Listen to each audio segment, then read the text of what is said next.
തിരുവിതാംകൂറിലേക്ക് ചോള സാമ്രാജ്യത്തിലെ എല്ലാ പ്രിയപ്പെട്ടവർക്കും സ്വാഗതം. A huge round of applause for getting us Indian cinema over here, ladies and gentlemen. A huge round of applause for the whole team of Ponniyin Selvan.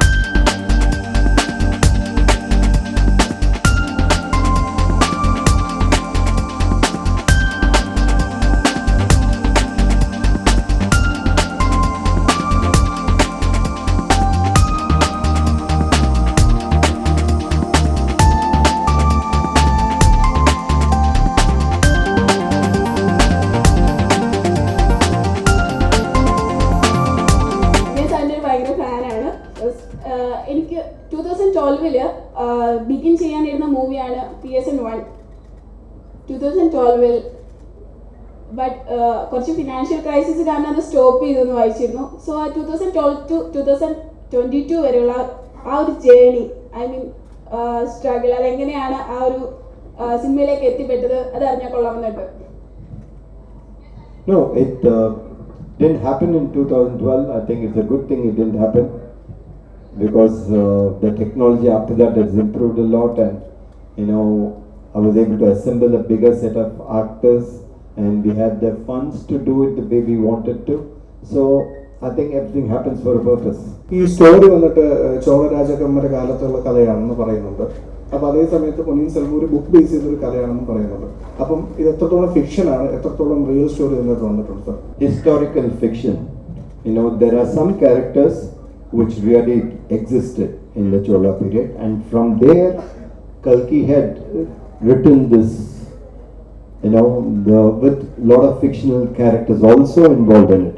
So there are a lot of basic things which are true, basic things which happened, and there was a lot of characters which were fictional and which kind of helped the plot. But what it gives us is an insight into that period, into a period which is probably the golden period in South. So it was the start of this growth from being just this one to completely a kind of an era which defined future. It defined the way administration was done, way military was done. So it was a very path-breaking time, and this story is based around that, with a lot of fictional characters. Hard for me to take this project again, when COVID was coming as well. Not really. I think COVID is something that happened to the whole world. I can't say it come for me. So everyone is facing difficulty in various fields. It just made us more determined. But I was very lucky that I had a set of cast and crew who were totally with us. It was difficult. We had just done one schedule and it had stopped. There was a big gap of 8 to 9 months, and this film was shot in these gaps between the first lockdown and second lockdown, and just post that. So it required a lot of effort and a lot of conviction, not only inside myself but among the entire crew. And I was very lucky that they all believed in it, and we went, and it almost felt like this was meant to be our film. By looking at the casting itself, it is a pan-Indian film. So how was that process of casting? Casting comes out of two things: what is required for the character, and what is the interest from the actor to do the film. So it has to be a combination of two, and within that you have to find the right one. I think as a director, if you cast a film well, at least 50% of your job is done. So it was very important to cast it well, and when you have good actors in hand, when you go to watch the film, you will see not just them, but you'll see the character. That is my belief, that wherever it is in India, when they see a Kundavai, they will see a Kundavai. They will not necessarily see just Trisha or so and so, but they will see a Kundavai, and they'll see a Aditya Karigalan. That was the focus for us, and that is what we work towards, and hopefully that's what we would have achieved. Regarding to that subject of the history or prehistoric subject, is there any alteration you made of your own and made the myth on the thread? No, we followed the book mostly, and when you compress a 5-part book into two films. There will be some additions and there will be some subtractions. But the essential heart of the story, heart of the film are both the same. How Aishwarya Roy Bachchan came to these movies, what she's asking. Yeah. After 12 years, she is coming into a movie. So how that actually happened is what she's. No, I think even when I was planning to do it earlier in 2010 or so, I had talked to her about this and I thought she would be right for Nandini. And when this time I was able to put it together, I asked her again and she was willing to come back and do the film. After 2010, we have seen a lot of period films, like South Indian films like Bahubali also making great business. What has been that Mani Ratnam approach towards a period drama that will make Ponniyin Selvan different? I think in a lot of ways Bahubali, opened up the doors. It laid the road for us, so it is much easier for us to travel on that. But this has Kalki as the base. Now, this is not a completely fictional film. There are characters in it. Rajaraj and Ponniyin Selvan was one of the greatest king that was there in the Chola period. And Kundavai is written, is being etched of what contribution she did to the Chola period. So there were a lot of things which are, which have happened. So we are dealing with things that of people that have lived and contributed so much.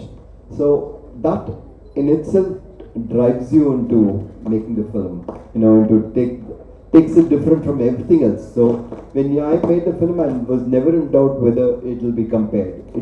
This is what has come out of an epic which has been there for 70 years in Tamil literature. In Kerala, I think there's a huge advantage. There's several books that have been made into films. The literature film connection is so strong. In Tamil, we don't have that. So, it is such a relief, such a moment that we are able to start that. We are able to do, and hopefully more and more will happen there. ശക്തിയായ കഥാപാത്രങ്ങളാണ്, especially സ്ത്രീ കഥാപാത്രങ്ങളാണ് PS1-നുള്ളത്. അപ്പോൾ അതിൽ ആക്ടേഴ്സിനെ select ചെയ്യാൻ sir എന്ത് ക്രൈറ്റീരിയയാണ് choose ചെയ്തത്? The best. You look for the best. No, I think it is very important to find the correct person for the role. I think Kalki has written the women, like you said, very strong, and we had to bring that across. Kalki has 5 parts, 5 different books to explain all this, but Trisha has very little time to get it across, so she has to deliver with that space, with that look, and with that body posture, and with that gait, and the attitude has to come out, her intelligence has to come out. So when you have actors who are willing to walk that walk, then it becomes so much easier. ഈ 5 വോളിയുള്ള Ponniyin Selvan novel trim ചെയ്താണോ യഥാർത്ഥത്തിൽ 2 parts ആയിട്ടുള്ള ഒരു film ആയിട്ടുള്ളത്? ഇതിനെക്കാട്ടി better option എന്ന് പറയുന്നത് ഒരു web series അല്ലേ? I like your doubts.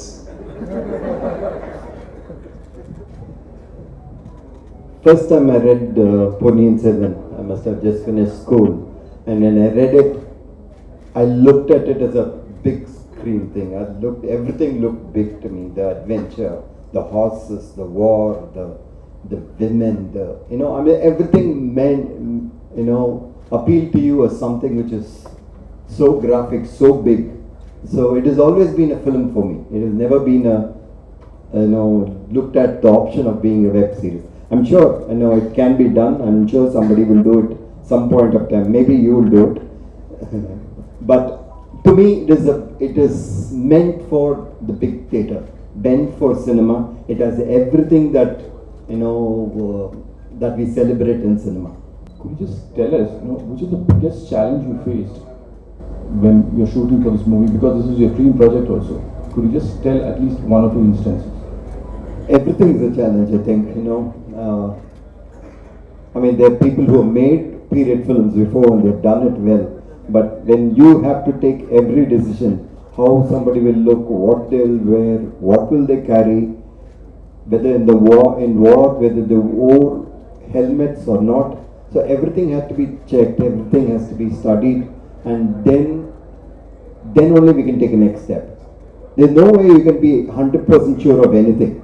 No, it is with historian, with anthropologists, with everybody. It is just linking things and assuming what it could be from what has been written, from what is found in carvings and paintings and things like that. So you take a leaf from that. There are so many people who have done this kind of research, especially on Chola period. There's been a lot of research. So those give you a starting point, and from there you try to extrapolate. And in this film, basically our entire approach has been not to look at it as a film that is happening in 10th century, not a story that's happening long back, but to feel that we are in the 10th century, that it is happening now and at present.